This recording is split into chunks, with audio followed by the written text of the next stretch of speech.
What's your poison? I stared up at the row of liquor bottles glittering like jewels on the oak shelf and squinted to get them back into focus when my vision went a little wonky. Decisions. The guy behind the bar awaiting my drink order seemed a little harried, but not too harried to give my modest cleavage a long look. I crossed my arms over my chest and cleared my throat before shouting over the din of voices. "I'll take a Long Island iced tea." It was my third one, and probably I should have switched to light beer, but screw it. I was having a rough day, and the sooner I could forget about it, the better. The bartender nodded, but kept his eyes glued to my boobs. Not good. Maybe Andy had been right, and my shirt was too low-cut. Before anxiety took hold, someone tugged a handful of my curls from behind, derailing my thoughts. "What's up, bitch?" I peered over my shoulder to see Echo Reynolds standing there, looking classy and gorgeous as ever. Her neckline was at least an inch lower than mine, but somehow on her long, lean frame it looked classic and a little sexy without looking cheap. "Nothing. Getting a Long Island. Want one?" It was $2 you call it night at Shorty's bar, and that meant half of Crestville College was there to get their drink on. With everything on the menu marked down to a bargain $2, it was a weekly tradition that brought out an eclectic mix of people. Something about cheap alcohol seemed to cross all social boundaries. The have and have-nots alike came to take advantage of the cheap liquor, and the few really rich haves, who were too good to come for the cheap liquor, still came to take advantage of the girls taking advantage of the cheap liquor.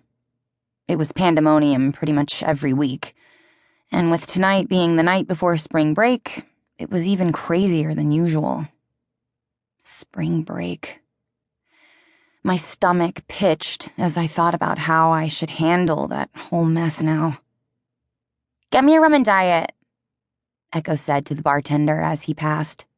She ran a hand through her pin-straight fall of black hair as she waited, eyeing the crowd and making no attempt to disguise the curl of her lip. God, it's like these people didn't know they were going out in public or something. That girl is wearing Uggs with shorts. It's fucking March, for God's sake. Not that it would be okay in June either, but Jesus Christ, that's going too far. The bartender came back with both our drinks, and I gave him a $5 and told him to keep the change. As one of the lucky ones who, up until yesterday, didn't have to face the thought of spending my college years living off ramen noodles and cup of soup, I couldn't help but tip the guy in spite of his wandering eye.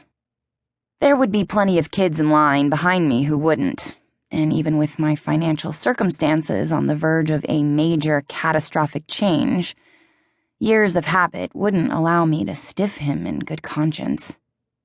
"Where's Andy and the guys?" Echo called back to me as she shouldered a path through the crowd toward the less packed back room. "They're playing pool, I think." I took a sip of the tart, oversweet drink as we crossed the floor and slowed when the room dipped. Geez, had it been this hot when we first walked in? Fashion disaster or not, I was starting to envy the chick in the shorts. I slowed to run the back of my hand over my damp forehead. Buzzed and disoriented, I must have closed my eyes for a second, because 1 minute I was walking along just fine, and the next, I found myself pinwheeling wildly as someone whirled around and bumped me, sending me flying backward. Shit!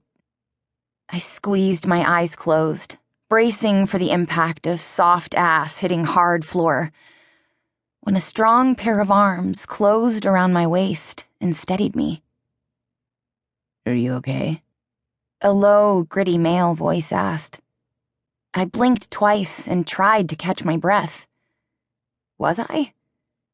I took stock, noting that my arm was soaked and sticky, and my Long Island iced tea was now a very short island iced tea, but all things considered, I'd fared pretty well.